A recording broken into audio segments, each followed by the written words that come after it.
স্বাধীনতার ৫৪ বছর পেরিয়ে গেলেও আজও দেশের মূল ভূখণ্ডের সঙ্গে কোনো স্থলপথে যুক্ত হতে পারেনি দক্ষিণবঙ্গের জনপদ ভোলা। নদী যেন ভোলাবাসীর নিয়তি। ভোলা বরিশাল সেতু না থাকায় লঞ্চই এখানকার মানুষের একমাত্র ভরসা, একই সঙ্গে একমাত্র ঝুঁকি। এই লঞ্চই প্রতিদিন জীবনের ঝুঁকি নিয়ে যাতায়াত করে লক্ষ লক্ষ মানুষ, আর প্রতি বছর এই নদীপথই কেড়ে নিচ্ছে শত শত তাজা প্রাণ।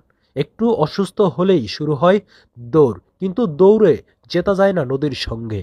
সময় মতো হাসপাতালে নেওয়া যায় না অনেক রোগীকেই। মাঝ নদীতেই থেমে যায় তাদের শেষ নিঃশ্বাস। গতকাল রাতেও তার ব্যতিক্রম ঘটেনি। ভোলার একটি যাত্রীবাহী লঞ্চ বরিশালের আরেকটি লঞ্চের সঙ্গে সংঘর্ষে ঘটনাস্থলেই প্রাণ হারিয়েছে অন্তত ৮ জন।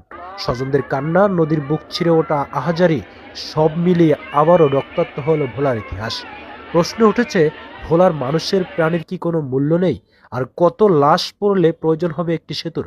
দিন যত যাচ্ছে ভোলা বরিশাল সেতুর প্রয়োজন ততই আর স্পষ্ট হয়ে উঠছে। এটি আর বিলাসিতা নয়, এটি এখন জীবন বাঁচানোর দাবি।